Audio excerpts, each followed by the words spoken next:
हजरत ईसा अलैहिस्सलाम अल्लाह रब्बुल इज्जत के वो नबी है जिन्हें मेरे रब ने बिना बाप के पैदा करके दिखाया और आपको कई सारे मौजज़ों से नवाजा। इसके अलावा अल्लाह रब्बुल इज्जत ने ईसा अलैहिस्सलाम को वफात नहीं दी और जिंदा ही आसमान पर उठा लिया। आखिर अल्लाह ने ईसा अलैहिस्सलाम को जिंदा क्यों उठा लिया था, आइए जानते हैं इस वीडियो में। हजरत ईसा अलैहिस्सलाम को मसीह भी कहते हैं। ईसा अलैहिस्सलाम को अल्लाह ने खास नेमतों के साथ दुनिया में भेजा था। आप किसी भी तरह के मरीजों को शिफायाब कर देते थे। इसके अलावा आपको मुर्दों को जिंदा करने का भी मौजज़ा अल्लाह ने दिया था। हजरत ईसा अलैहिस्सलाम की पैदाइश इस दुनिया के लिए एक बहुत बड़ा मौजज़ा है, क्योंकि हजरत ईसा अलैहिस्सलाम को अल्लाह रब्बुल इज्जत ने बिना बाप के पैदा किया, जो दुनिया में कभी भी किसी के साथ नहीं हुआ। अल्लाह ने दुनिया में 1,24,000 नबियों को भेजा, लेकिन हजरत ईसा अलैहिस्सलाम अकेले ऐसे नबी हैं जिन्हें अल्लाह रब्बुल इज्जत ने बिना बाप के पैदा करके दिखाया। जी हाँ, अल्लाह रब्बुल इज्जत ने हजरत जिब्राइल अलैहिस्सलाम को हजरत मरियम के पास भेजा।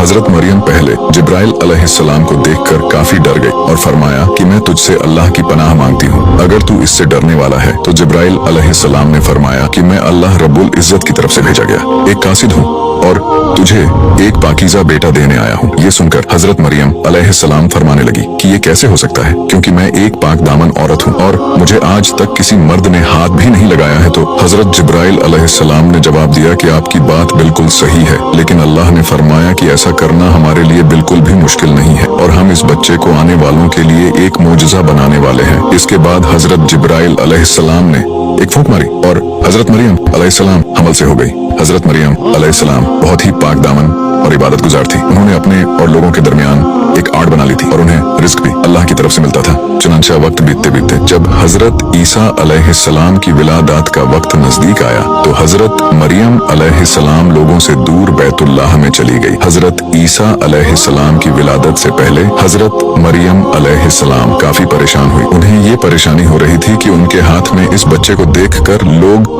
क्या बातें करेंगे। चुनांचा जब ईसा अलैहिस्सलाम की विलादत हुई तो हजरत मरियम बनी इजराइल के बीच वापस आ गई। जब हजरत मरियम लोगों के बीच वापस आई तो लोग तरह तरह की बातें करने लगे और कहने लगे कि मरियम, ये तूने कैसी हरकत की है। तो हजरत मरियम अलैहिस्सलाम ने कहा कि मैं आज भी पाक दामन हूँ और ये बच्चा मुझे अल्लाह रब्बुल इज्जत ने अदा किया है। अगर तुम्हें मुझ पर यकीन नहीं है तो इस बच्चे से ही पूछ लो। इस पर लोगों ने कहा कि ये दूध पीता बच्चा हमें क्या बताएगा। चुनांचा उसी समय अल्लाह की तरफ एक मौजज़ा हुआ और ईसा अलैहिस्सलाम हजरत मरियम अलैहिस्सलाम की गोद में से बोलने लगे और अल्लाह की बड़ाई बयान करने लगे और फरमाया कि मैं अल्लाह की तरफ से भेजा गया पैगंबर हूँ और उसी ने मुझे किताब भी अदा की है और मुझे बाबरकत बनाकर नमाज और ज़कात अदा करने का हुक्म दिया है। मेरा और तुम्हारा परवरदिगार सिर्फ अल्लाह ही है, तुम सिर्फ उसकी ही इबादत करो, यही सीधा रास्ता है। जब लोगों ने अपनी आंखों से ये मौजज़ा देखा तो हैरान रह गए।